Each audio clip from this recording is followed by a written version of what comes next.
Hello and welcome to Words in a Time of Lockdown, a podcast from the Writer's Block, exploring creativity and creative writing in a time of change. The Writer's Block is the Creative Writing Centre for Cornwall, and I am Polly Roberts, a writer and member of the Writer's Block team.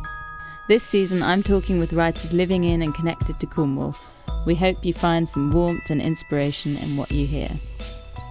Today's conversation is with Louisa Adjoa Parker. Louisa is a British writer and poet of Ghanaian and English heritage who lives in southwest England. She is a speaker on rural racism, black history and mental health, with a passion to tell the stories of marginalised voices. Hi, Louisa, thank you so much for joining me today. How are you doing? Yeah, good, thank you. Thanks for having me. You're so welcome. It's a bit of a crazy time. I mean, we're in our third lockdown and there's a lot going on in the world. How is life kind of going for you at the moment? Are you very busy? I'm finding the latest lockdown really challenging, to be honest. I think everybody's kind of feeling the same. So work-wise, I've been a little bit quieter since Christmas, which is actually good because I was extremely busy sort of from about May last year with loads and loads of different work coming in. So it's a bit quieter, but yeah, I'm just kind of in this process of applying for different projects and that kind of thing. I've just published my short story collection. Oh, yes, so that's exciting. Thank you. It's really exciting. So you just received the books through? Yeah, is just this last the first week. time you've kind of seen them? Just last week, yeah. Oh my gosh, how did that feel to open that box? It was a real, to be honest with you, on that particular day, I wasn't feeling very good about everything that's going on. So it felt a bit sad that this collection, which I wrote quite a few years ago now, and it's kind of come into the world when the world is different to, you know, what we're used to, and it did feel a bit sad. But since then I'm kind of getting back to feeling excited about it. So at the actual day, it was kind of like, this is amazing, but it's sad at the same time. It's an odd thing, isn't it? Yeah. I mean, releasing a book at a time like this, but what you say, yeah, it really strikes me that a friend released a book just this month, and when I was reading it, it was just about a completely different world. It almost felt alien, that all these people walking around and interacting, and I thought, gosh, you know, that those are the books that are coming out now, though, and hopefully we won't be in this same space in the future too, so we might not even want to be reading about being in isolation then. But as a writer, I guess it's normal that you want the work to feel kind of where you're at now, and often by the time it's released it's just not where you're at. Yeah, it's a really strange feeling, and I think that also I'm writing a memoir as well, a coastal sort of memoir, which is going to be published next year. Now we've sort of moved it forward because I really wanted to have a face-to-face live book launch for that book, because I can't have that one for the short story collection. But I think that with everything that's going on, I have suddenly felt like I really do want to write about it and record it. So I think there's going to be elements of that in the memoir because I'm writing the memoir during this time. So it would feel really inauthentic not to talk about what's happening and talk about my feelings about it and my sort of particular struggles. And it's interesting really also as well because of everything that's going on, I've been reflecting on my past as I'm obviously writing the book as well. And it's really interesting to see the feelings that I've had throughout my life of feeling different and of feeling of an outsider and feeling very lonely. And those feelings are coming up really strongly right now for different reasons. So it's quite interesting to sort of be writing and reflecting on your own life during a time like this, which is, you know, it's surreal, and none of us are really sort of, you know, emotionally prepared for this kind of world that we live in at the moment. So yeah, it's definitely an interesting time, and I do want to record some of what's going on. That is fascinating, isn't it? Yeah, I mean, wow, God, two things in that. One for me is I know I've kind of had a resistance to writing about what's going on now because it's almost felt, hate to say it, but almost like ugly or just so hard maybe that it's felt a bit difficult to turn to. And at the same time, like you say, it would be inauthentic not to. And as a writer, I'm so often, for me, I'm responding to what's happening in my life. So it would be so strange if I didn't raise it. Yeah, absolutely. I felt the same up until recently. I've written a couple of things. So I've written a couple of short blog posts around writing in lockdown and so on. But up until sort of really just recently, I didn't really want to write about it because it felt too dark. But the reality is that as writers, we're writing in this time. So, you know, it's inevitable that we're going to reflect what's going on in our work somehow, I think. And I feel like you do a really beautiful balance in your work of responding to the moment, to the darkness of what might be going on in a bigger picture and also a smaller picture, but also you do kind of meld that into reflecting back, and there's kind of a connection between the past, whether that be a broader historical past or your own personal past, and the moment. Is that something you kind of notice yourself doing when you're making those links while you're writing? I think so, yeah. I think that for me, the past and the present are so intrinsically linked that it's impossible to separate them. And I know that there's often, particularly around sort of well-being and mental health, there's often a focus on being in the moment and being in the now. And I think that's obviously, that's fantastic for when we can have those moments of clarity and being present. But I think also that for me, it's important to acknowledge the past, because the past shapes us, and everything that's happened in the past shapes us as individuals and us as society. So I can't really kind of separate them completely. So it definitely is a big part of my work, I would say, and something that interests me as well, you know, how things change. Yeah, it is really interesting noticing that thing of how things change. I'm really curious about this process of writing your memoir, because it must be a very strange thing, writing out your life and noticing the differences and noticing the kind of steps that have taken you to where you are and who you are at the moment. And I have really found myself that this time of isolation has made me reflect back a lot more, actually, and almost like kind of find even deeper riches in the past, because it's something that I've got with me at home that I can kind of personally delve into and mine for. So tell me about how is it writing about yourself and kind of going back, and how does that feel? It's quite challenging, actually. I mean, so last year I did sort of bits and pieces of work on the memoir when I had time, but it was quite challenging, actually, just juggling my time, because obviously I do lots of other things as well as actual writing. I do workshops and talks and panels and different heritage projects, and more recently I've been doing equality training and so on. So finding the time to write the memoir was quite challenging, but when I do find the time, like at the moment I've got time to work on the book.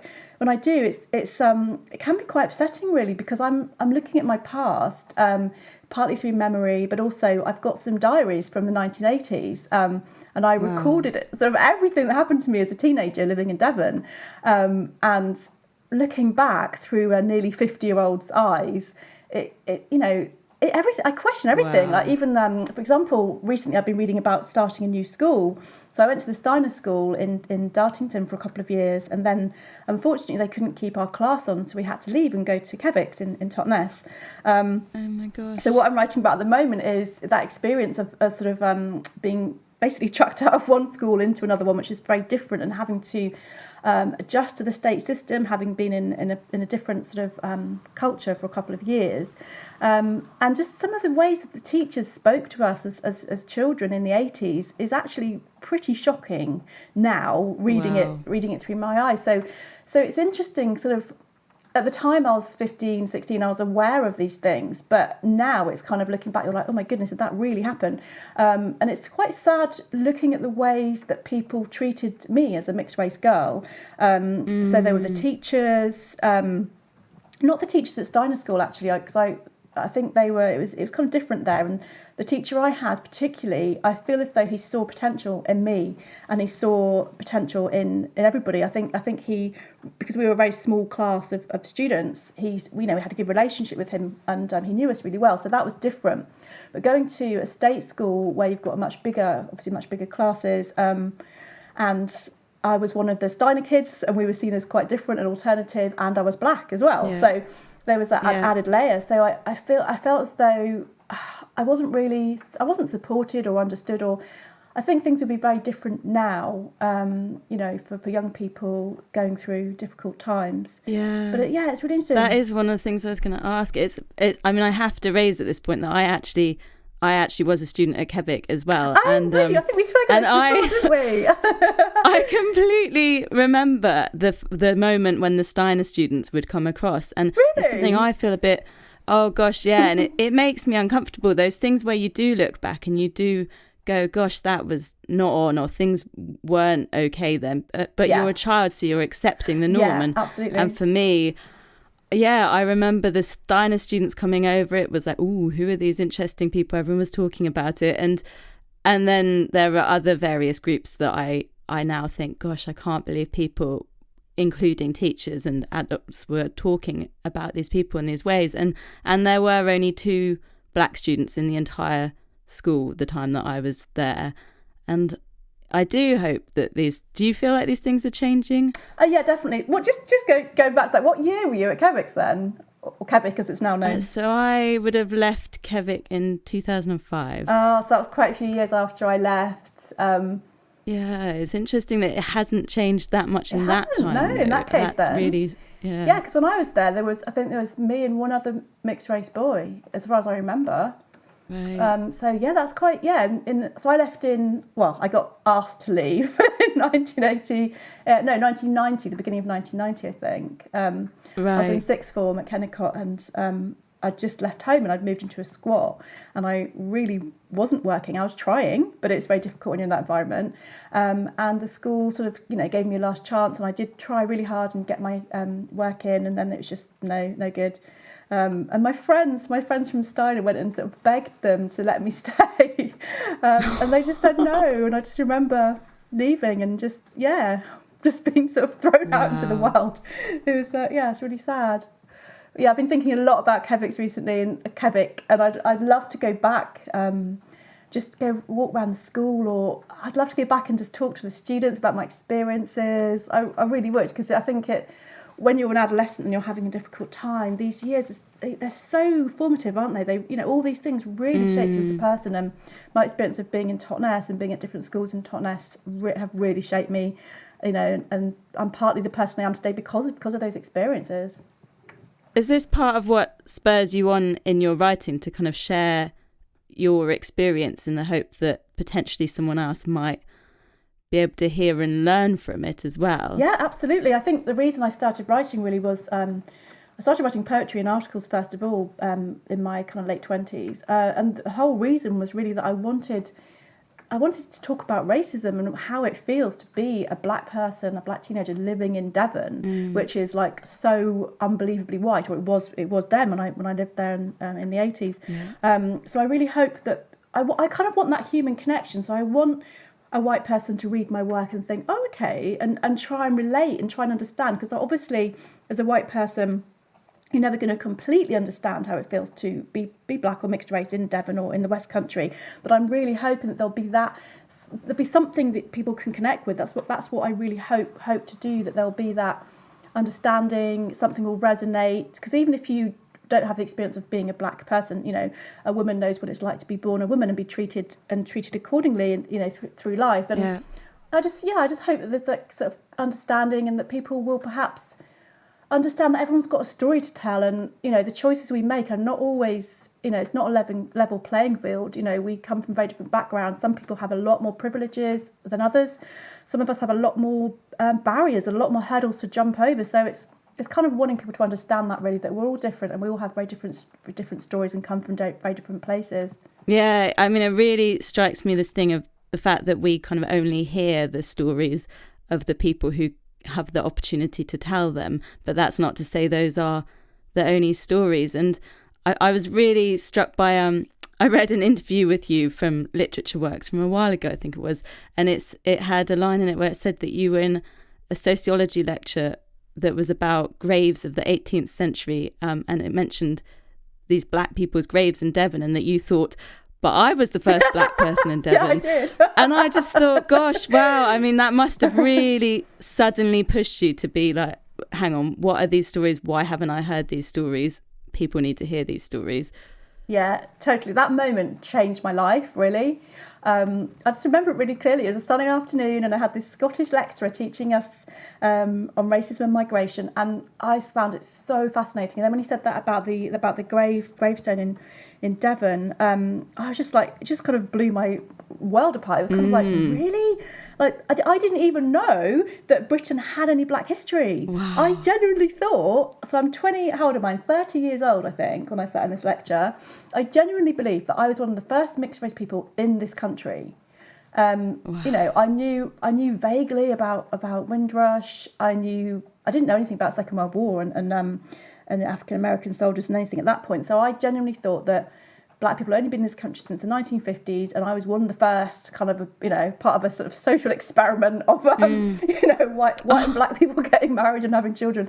So it really, just changed my world to think actually there's this really, really rich hidden history in our country, and in the Southwest, which I'd always been sort of led to believe has always been white. But there's this rich history of people from all over the world coming to the UK and coming to Devon and the West Country, and it just completely changed my perspective on life. And I also felt as I went along and as I did my own projects, so the first one I did was with Lyme Reduced Museum. I co-wrote an exhibition and book. This was my first kind of commission after leaving uni, on Lyme Reduced history around ethnic diverse people. And as I went through, I kind of discovered more and more, and it was sort of like, but why has this not been told? Why don't we know about this? And I'd say to friends, I'm writing a book on Dorset's black history, and they'd be like, oh, it's going to be a very small book then, isn't it? And I'm like, no, actually, there's quite a lot of information out there. And I'd been looking through the kind of county records, and discovering that there are lots of links, not only with the African slave trade, which is probably like the most obvious kind of connection with Africa and so on during that time, but also people from all over the world, from various different countries, had come to the West Country for loads of different reasons, and that was becoming sort of more and more apparent as I went on doing different research. Right. Wow. Gosh, it must have just been so amazing to suddenly uncover all of this stuff that I mean, so many of us hadn't heard about it, and that was something I wanted to talk to you about today too, because I know that the Black Lives Matter movement really affected you this year, last year now. For you, it was just even the realization that there was racism, or what racism was, impacted you in a really difficult way. Is that right? Yeah, I mean, I think what happened, so last summer, seems ages ago now, but I think, was it May when George Floyd was murdered? I think it was May. I think it was. Anyway, so basically what happened was I hadn't really clocked what happened, because for me that was it happened so many times before. I didn't understand what was different about his murder, and suddenly, like, my daughters were talking about racism, which they don't normally do. Perhaps one of them had a little bit before that, because she studied sociology, so she was interested and so on. But generally, my daughters didn't really talk about racism, particularly their own experiences of racism as well. And suddenly they were talking about this in the group chat, and then suddenly friends were getting in touch and saying, "Louisa, are you okay?" And I was like, "Yeah, I'm fine. Why wouldn't I be?" And then I sort of realised that something had shifted, and I saw that programmes like Good Morning Britain were tweeting Black Lives Matter, and I was like, what? What's going on? This is just strange. And then it just snowballed, really, and then from one week I was kind of just, okay, that's really sad that's happened, that's horrible. And then within a week or two I was just overwhelmed with people getting in touch, wanted me to do work, often unpaid, which was really sort of upsetting, because there was one particular man who got in touch and wanted me to speak at an event, and he messaged me quite late at night when I was in the middle of doing a writing workshop, and then I said, "Oh yeah, that sounds interesting, send me details." And then I sent them really first thing in the morning, and then he got angry that I hadn't got back to him by about 8 o'clock that morning. Anyway, it was just, and there was no mention of pay or anything, and it really distressed me. And lots of friends were saying, "Can you just read this? Can you just look at that? Can you just look at this?" And I was thinking, do you not understand that this is actually incredibly traumatic for me? Because for the first time in my life, I've got my white friends talking about racism, acknowledging that they have racism within themselves. And it was huge, and I kind of had a bit of it was quite an emotional breakdown, really. I was just crying all the time and saying to my husband, do they not understand that this is hard for me? It's difficult for me. I've been talking about this and writing about this for 20 years nearly. I've been living with it since I was born. I'm nearly 50 years old. It's nearly half a century of experiencing racial trauma and carrying it around inside me. And suddenly everyone's like, "Oh, we've just noticed it." So it's kind of like, I've been talking about this. Why do you only notice it when it goes mainstream? It's not something that's trending. This is my life. This is real people's lives that we're talking about. And it just felt really distressing, and I had to really kind of process it and sit with it and work through it. And one of the things that helped actually was talking to one of my best friends from Totnes, who I've known since I was 13, and we had a chat, and I think I've written about this in the memoir actually. I went for a walk up to the nature reserve near me, and it was drizzling, and I was just on the phone to her saying, look, I feel angry with white people, even you, even my husband, even my mum, even my closest friends, I feel angry. And she was just sort of saying, look, she said, why does it have to be like this? We're just us, we're friends, we're just who we are. And I said, yeah, we are, but, ultimately we didn't ask for any of this stuff to be put on us. All these ideas were set up for several hundred years before. We didn't ask for this. No one asks for it. Yeah. A white person doesn't ask to be born into a system of white supremacy. However, they are, because that's how it has been for, over 400 years. And I think talking to her, she said, I'm never going to understand how that feels, but she did understand the feeling of loneliness, and she could relate to that. And that connection with my friend just really helped. It kind of helped shift my thinking. And I stopped feeling angry and just tried to kind of feel more understanding of the situation, not sort of take it so personally, because I think I had been taking it quite personally up until that point. But it's such a huge thing, isn't it? Because if you, I'm just thinking, just even as a writer, when I write something and it falls to dead ears, it hurts. And when I kind of want to, that's why a lot of people want to share their work one way or another, because it's an important story to them. So yeah, if you've spent your life living a story and also not just living it, but trying to tell it again and again and again, and suddenly everybody wakes up one day and is interested in it, that's really hard. It was hard, and I tried to see the positive in it. Like, obviously, it's really positive that many, many people and many organisations in the arts, culture, heritage, and so on are genuinely wanting to change. So that is a positive thing. But it just did also feel as though there was an element of it being, it's trending, it's something on Twitter, and it's not that kind of trending hashtag thing. To me, just feels a bit, it feels very false and not authentic. But I think there are lots of people who genuinely are authentic about this and genuinely do want to change, and that's positive. And I almost feel as though I've got a race star. I feel as though when I'm talking to people, I can kind of almost sense their real intention and what they feel. I might just be completely talking nonsense here, but that's how I feel. Like, I feel as though I can tell when people genuinely want to do something about it and want to work on themselves, want to work in an organisation, and when it's more like a tick box exercise, I feel as though I can kind of I can tell. I feel as though I can tell. Well, I mean, you must have been having a lot of opportunity to tell, because like you say, straight away you were getting these messages, suddenly everybody wanting to work with you in one way or another, or having more opportunity. I mean, was that something that has really exponentially grown since that movement, as your work opportunity? It really, really, really grew. And there was one day when I sat down, and I think I had to go for I didn't count exactly, but it felt like almost 100 emails in one day. And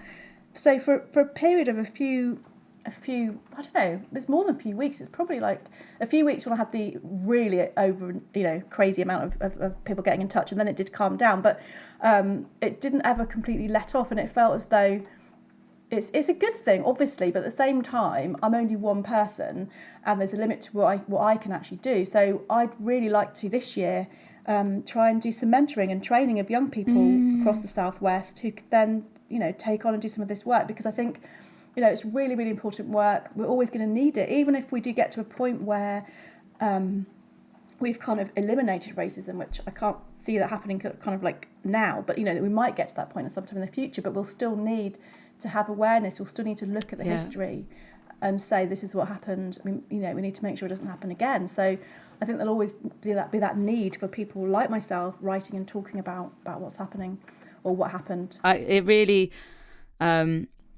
stands out to me, the fact that, what you're talking about all of this history that we are lying upon, and where white supremacy comes from, and why we have these stories that we tell ourselves, and life is one long narrative, the kind of human life. We've told it over all of the years, and it's changed over the years, and so it's not going to stop being retold. So the importance of training some other people up, or mentoring them and sharing these stories with them, and how they can continue to work with it and continue to change that narrative moving forwards, is just crucial, I think. Yeah, definitely. And I hope that I can set something up in the near future. It would be fantastic. And also, it's kind of, the next generation, I feel as though, I'm conscious of the fact that I'm going to be a pensioner in 20 years' time. So you know, I want to get on with my books as well. So yeah, there's a limit to what I can kind of do. And I do, you know, obviously I'm really passionate about bringing about social change, but I also have to be realistic about what I can do as an individual and what other people can do as well. Yeah. So how has it been in terms of for your writing? Because, for instance, I saw a video of you reading your poem Dear White West Country People, which, gosh, I found it really brilliant. It's amazing. It really moved me. And just kind of showing that emphasis of the difference of experience and that the prevalence of it in a moment where Black Lives Matter was coming out and the COVID pandemic was showing all of this racial inequality as well. And did writing play an important part to you responding to all the emotions and feelings that were kind of coming up during that time for you? Yeah, definitely. I think writing that poem felt incredibly empowering, because up until that moment in time, I wouldn't have dared write it.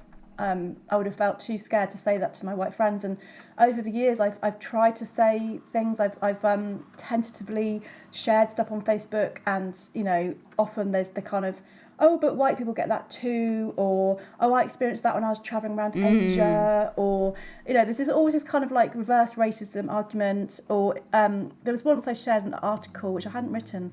It's an article someone else wrote, which had quite a clickbait kind of title, which was about all white people being racist but getting angry when they, you know, when they have to look at it. And it was based on a theory by Robin DiAngelo, who's a white American author, and she's written this. She came up with this theory of white fragility, which basically means that that white people get quite defensive and quite angry if there's any suggestion they might be racist, and then the focus really shifts onto their feelings rather than the person who's saying, you know, look, you're behaving in this way towards me, which is racist. So I shared this article, and I had some people get really angry with me. One person even said, "Oh, how dare you post this and then not be online to defend or to respond to the comments." And I was like, I'm just moving house. I'm like packing my house. I didn't really think it was going to be such a problem. And then also a white writer friend of mine in Devon, she said, "Oh, I'll share it and see what happens." And she shared it, and people were like, "Oh yeah, that's interesting." She didn't get attacked at all. Gosh, that's so yeah. You know, it kind of just proved the theory. Yeah. Completely. So interesting. So I'm really fascinated as well by how do you manage all of this, because you've got all of these different elements to your work that are happening, and they've become bigger and bigger in the last year. So you're doing this social inclusion work, and you're doing lectures, and you're writing essays, and you've got this short story collection, and you're writing your memoir. Kind of, do you have a way that you balance that all out? No. I'm just quite scatty, and I'm quite amazed that I managed to achieve it, really, to be honest. I don't know. I guess I have different hats in my head, so I can kind of, I've got the sort of history hat, and I've got the creative writing hat, and I've got the teaching or the workshops hat, and then I've got the training and the inclusion and the fun. You know, I write funding bids and all that kind of stuff. So I don't really, to be honest with you, I don't know how I do it. It's quite overwhelming sometimes.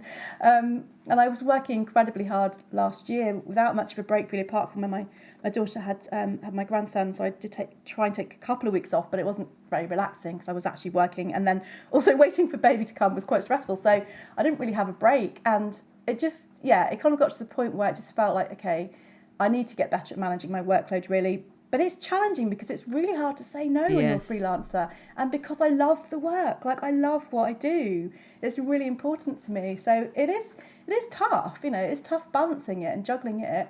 But my New Year's resolution, one of them, I've seemed to have broken quite a few of them so far. So haven't we all? I haven't had a drink yet, so that's impressive. You're doing well on that. That's one thing I've achieved so far.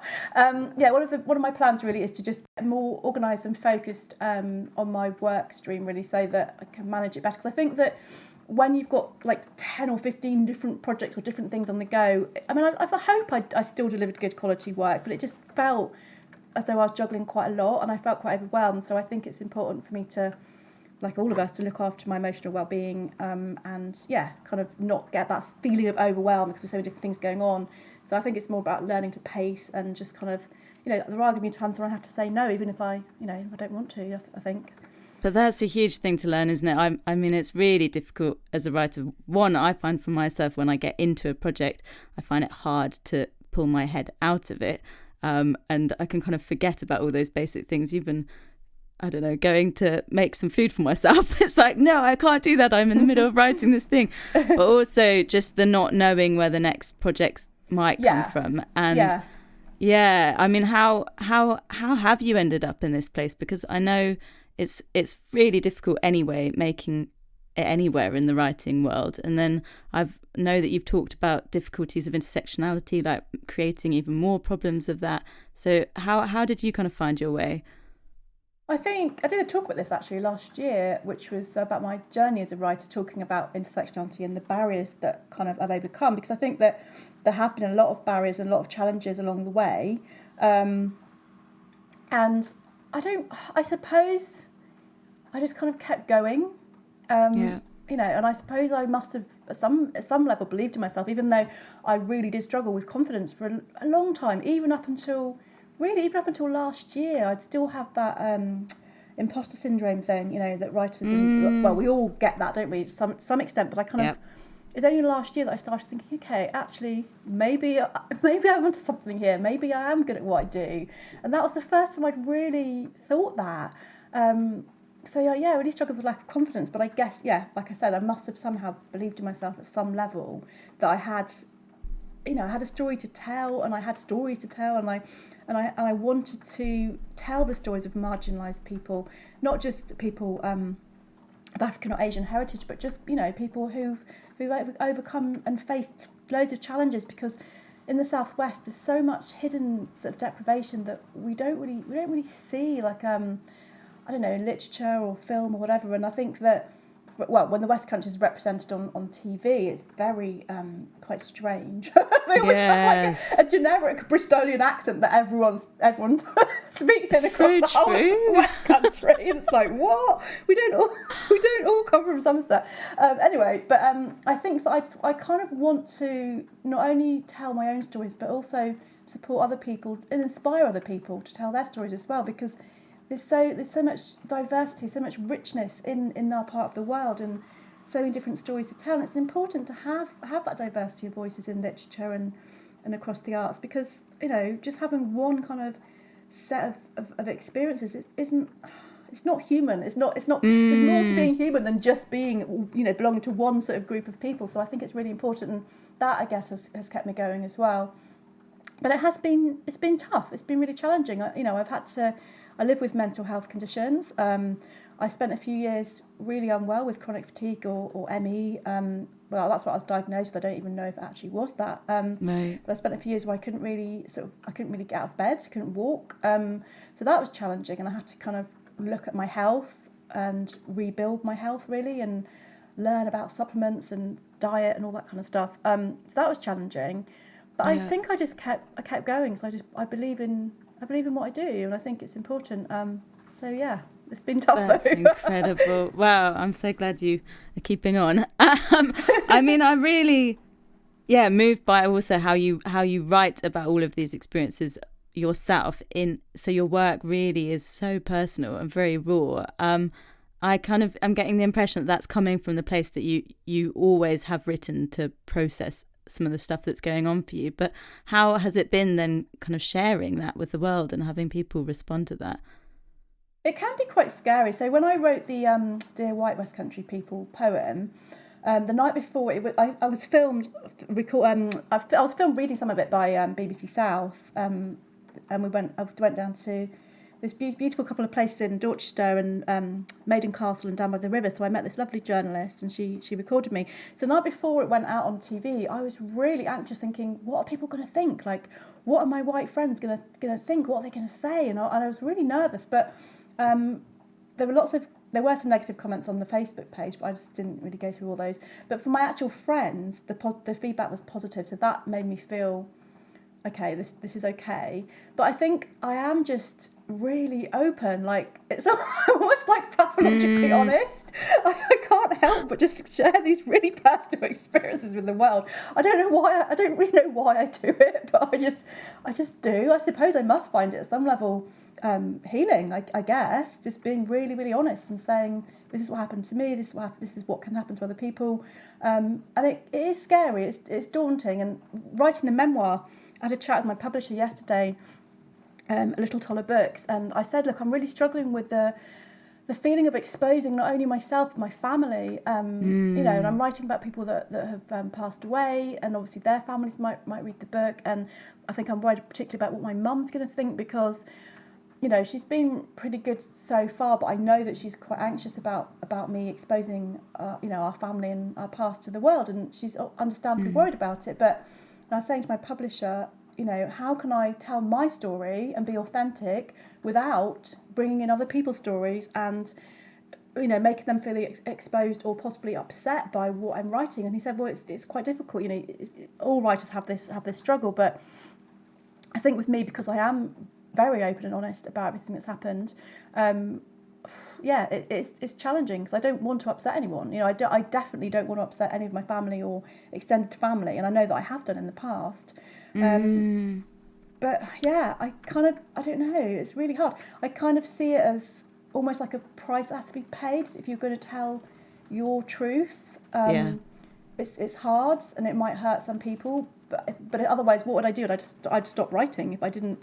You know, if I was like, okay, I'm not going to ever write anything that might upset someone ever again, then I wouldn't be able to write anything. So yeah, I have to make that choice. Yeah, I mean, I often think of it as as what matters most is your intention, and I mean that's a very simplistic way of putting it. But I know I wrote a travel book, nearly like a decade ago now. But in it, I've always been a very, very open person anyway, and likewise on the page, just haven't kind of censored that. And don't really censor that off the page either.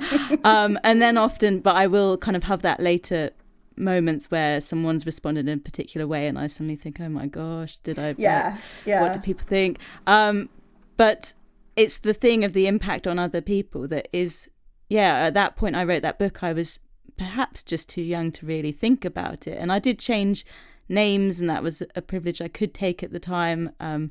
But it's, I kind of later just thought, well, maybe it's the intention. So long as I had a positive intention about what I was trying to say, and trying to just reflect what was really going on, and keeping in my own voice rather than putting things on other people, then if I didn't tell the story, I wouldn't be telling my truth, which I felt like had to happen. But it is a really difficult element. I think a lot of writers really struggle with that. It's really hard. I like the idea about the intention though, because my intention is never to hurt people. It's simply about telling my story, and it's really hard. I think we all struggle with that, don't we, as writers? But I think with a memoir, because it is kind of putting everything in one place, like my whole life. Wow. It's going to be hard, and I'm sort of worried about. I think also because my memoir is about. It's always about grief, because I've lost people close to me, and one of them, my daughter's dad, I've written about him quite a lot. He was my first kind of serious boyfriend, my first love, and he died when my daughter was 2. Our daughter was 2. And I'm writing about him quite a lot, and I kind of want it to be like a way of me coming to terms with his loss and other people's loss. But because of who he was, I'm telling my perception of him in a way that isn't going to put him in the best light. But I'm not doing it out of spite. It's almost like I'm kind of doing it out of love, but I don't know, it's not going to necessarily come across like that. So I am really concerned. I don't want to upset anyone, at all. But at the same time, I don't want to use that corny phrase, be true to myself, because I hate it. But but you have to tell your... I do have to. And it's really hard, but hopefully I'll get a reasonable balance where it's not too bad. I'm sure you will. You've managed to deal with so many heavy themes in your work, and yet done them with this kind of lightness and kindness that really helps. I mean, tell me about your new book of short stories that's got quite a lot of dark themes in it. Tell me about where these stories came from and what that book is. It's very much got all about dark themes, but I'm hoping that people will take away some positivity from it, and in terms of people's resilience and human resilience and overcoming problems and overcoming, difficulties. But the short story collection, I never really kind of sort of planned to write short stories. I was writing a novel first of all, and I kind of finished that, but then I realised it wasn't anywhere near ready to be published. Then I started another novel, but which I will go back to, and that's in a better shape. But I think I wrote my first short story was written years ago, and I was inspired by a story of a man who was found on a beach who'd lost his memory. So I'd written that story, but I'd forgotten about it. And one of my oldest friends actually sent it to me. She'd found it on her hard drive and sent it to me. I was like, oh, okay. And then the next one was inspired by a conversation with a friend, and that was called Breaking Glass, and that was about a young man in an abusive relationship where the woman was abusive to him. So that was kind of a different take on the whole domestic violence thing, which I write about quite a lot. And then I suppose it just went from there, and I just wrote more stories, and some of them got published. And then I got an Arts Council grant to work on my work, to develop my work, and I had a mentor, which was Jacob Ross. So I first met Jacob because he was editor for the Closure anthology of Black British short stories. So right. he edited Breaking Glass. I worked with him on that, and it was actually really hard because he was he's a really good editor, but he chopped out loads of my story, and I was just like heartbroken. Like, oh my goodness, my story. But actually, he made it so much stronger and so much better. So that was my first experience of how editors can seem to be being cruel, but actually being really kind and making the story the best it can be. So I worked with Jacob, and I met him at the launch of Closure in London, and he said he kind of liked my work, and he saw something in my work. And then so when I got this funding, I asked him to be my mentor on this Arts Council sort of project, and he really helped me shape the collection. I think I probably wrote some new stories as well, but he really helped me understand the form. And he just helped me sort of whip it into shape, really. So that was fantastic. But yeah, I think I just wanted to explore, because obviously I've written a lot about racism and that kind of experience in the West Country. I also wanted to explore other experiences. So, for example, addiction, alcoholism, domestic violence in more detail. A couple of my stories explore women sort of giving up their babies for adoption in a time when it was kind of socially unacceptable, really, to have children outside of marriage. And those kind of themes really fascinate me, because I was a single mother with illegitimate children in the early 90s. But had I been in that situation 2 decades before, I possibly would have, well, probably, very likely would have been in a situation where I would be pressured to give up my children. So all these kind of things really fascinate me, and I just wanted to explore these themes, these kind of dark themes. But I'm hoping I've done it in a way that doesn't leave the reader too depressed, because everything is so depressing at the moment. Anyway, I'm hoping that it's about human resilience, and I mean, they're love stories, really. They're all about love for someone, whether that love is good for you or not. So yeah, I'll have to see what people think. We'll see. Yeah, well, I can't wait to read them. I mean, I think there is something very important about the space being allowed to talk about more difficult things, and it's quite easy to forget how prevalent these issues are anyway, and how for a lot of people it is just their norm, or for a lot of us we have some kind of hard or difficult part of our life that we might not be used to talking about. So if someone giving that space and that allowance to be vulnerable like that is, I think, a really fantastic offering. Oh, thank you. Well, I hope you enjoy the book. I'm going to send it to you tomorrow. It's on the table, ready to go, and I can make myself go out to the post office. One exciting trip. I know. I wonder as well, so you've talked about kind of giving space to a lot of these different stories in the West Country in particular, and another element that can be amiss in the West Country or Southwest in general or just rural life in general, can be these opportunities in the literary world. Have you found that as something that's kind of affected your work, and that you've had to be scouting out to move beyond the rural life to be able to find those opportunities? Absolutely. I think that was probably one of the main barriers. Place was probably one of the main barriers for me as a writer, as well as being black or mixed heritage. There just didn't seem to be, up until fairly recently, kind of any opportunities really for writers, or any support for writers. However, in recent years, I've been working with Literature Works, who are absolutely fantastic, and they do loads of amazing work, and there's a new dialect for rural writers. There's a new sort of company that's been set up. So I think there's definitely more opportunities now for people living in these spaces. But over the years, it's been really challenging. So there's been sort of literary hubs in places like Exeter, Plymouth, and so on. If you're living in the West Country, then you might have to travel miles to get to one of these events, pre-pandemic. And if money is an issue for you as it is for many writers, then I simply didn't have the money to go to all these events all the time, or so it was really challenging. And I think that one of the things that's opened up literature in the Southwest obviously is lockdown, and the fact that we've taken so much stuff online, and that in itself is an opportunity. It's something good that's come out of a very difficult situation. So I think that it's much easier to connect with audiences and for writers to connect with other writers as well in rural spaces. So I think things have definitely changed, and hopefully we'll continue to have that connection online, even if we come out of the kind of situation we're in at the moment. So that's really positive. But I think over the years, generally, place is a massive barrier because, if you don't have a very big income and you don't have a car, you can't get to places. Like, it's as simple as that. Yeah. And often there's no buses. Like, sometimes there's one or two buses, or or the last train home's at 7:00 or whatever. So living in a rural place can be a massive barrier for writers. Yeah, and yet it's something that you don't want to give up. I mean, obviously, place seems to play a really important role to you. You've got these projects that are really firmly based in exploring the history and the present day and just being in the Southwest. So yeah, tell me a little bit about how place plays a part for you in your writing, and why you wouldn't want to abandon it just to be able to be part of a bigger scene, let's say.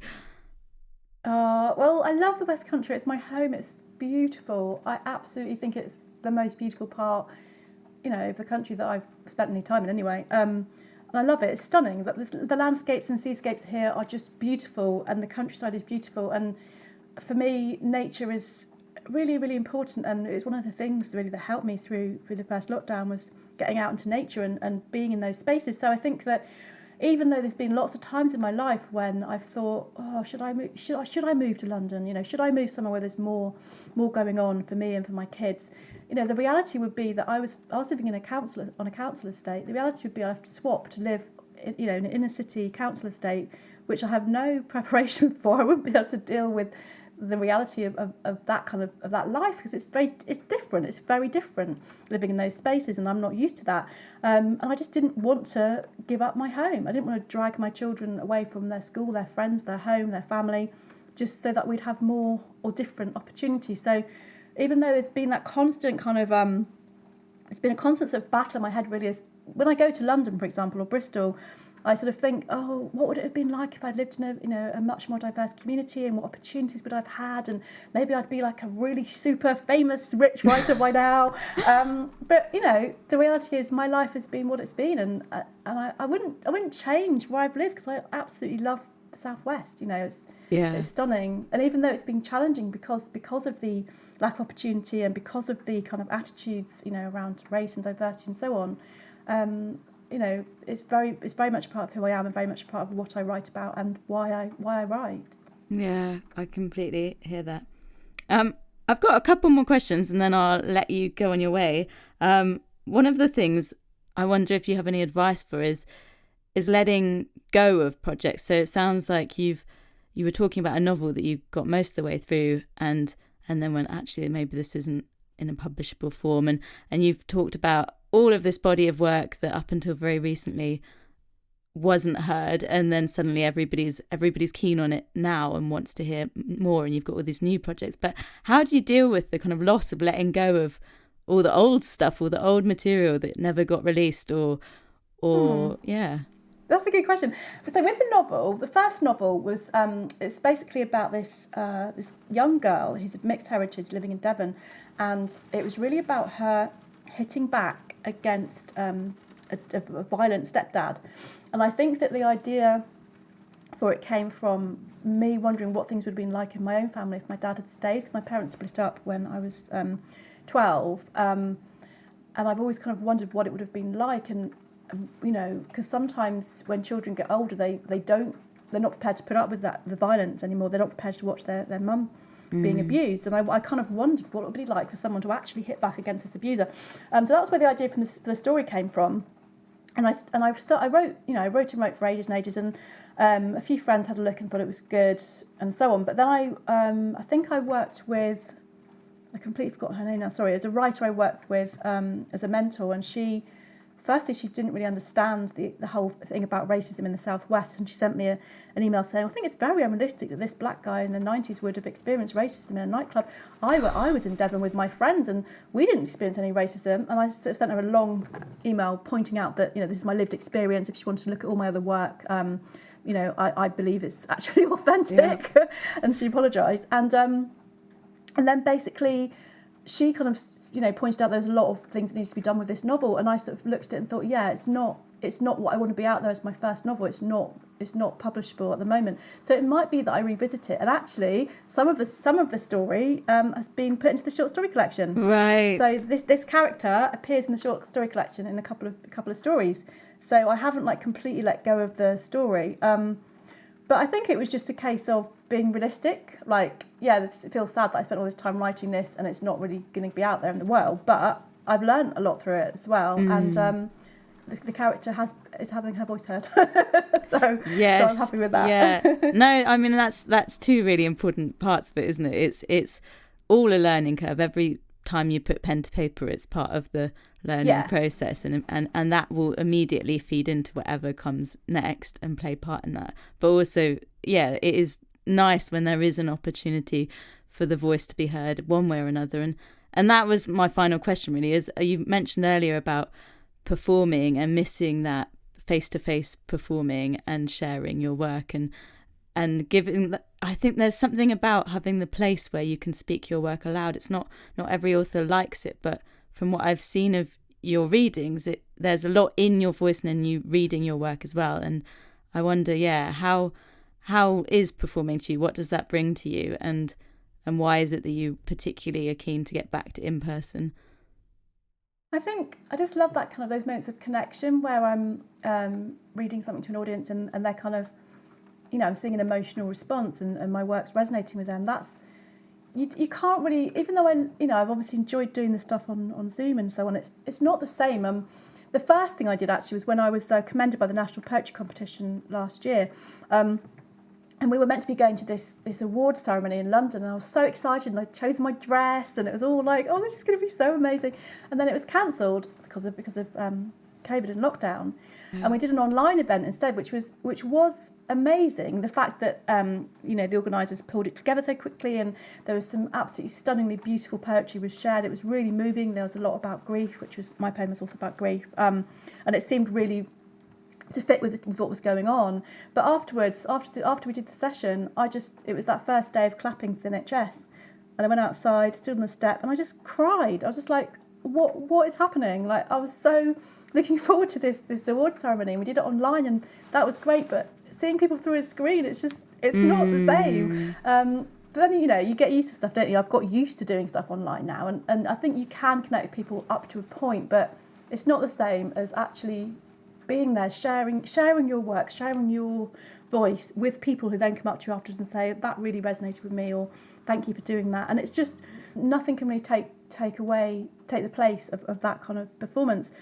So I definitely do really miss live performance. I'm looking forward to getting back to that. That said, I used to be incredibly nervous about doing it, but as I've gone on, I've just got more confident, and I basically really enjoy it. I've got better at being in front of a camera as well, which is something that I used to absolutely dread. But now I'm kind of a bit more chilled about it. And it's just, it's kind of about building your own confidence and understanding that is a good way to connect with people. Yeah, I can absolutely feel that missing element of being in person and face to face. But like you say, there is a lot of good that is coming out of being able to have people sharing across the internet, and that spreading the work further afield. Yeah, absolutely. And you can do international stuff as well. So I'm launching my collection as part of an event with Literature Works, Poetry Africa, that's it. So there's going to be a South African writer as well as some UK writers performing at that event. So, those kind of possibilities, didn't really seem to exist before. So that is amazing. We've literally opened up our literary world and experience. So that is a positive thing. But yeah, I can't wait to get back to actual live performance. I'm really looking forward to that. That's amazing. Oh, thank you so much for talking with me, Louisa. It's been really wonderful. Oh, thank you. And I really look forward to reading your short story collection, and I strongly suggest everybody gets themselves a copy. It's called Stay With Me. And where can people buy copies from? So yeah, direct from the publisher for a discount, 15% at the moment, or it's available on Amazon now. Amazing. You've been listening to Words in a Time of Lockdown, a podcast from the Writer's Block. Music production and editing has been by AMP. We look forward to sharing another conversation with you next time. In next month's episode, I speak with author Emily Barr. Emily has written 12 novels for adults, and her 4th novel for young adults is due out this May.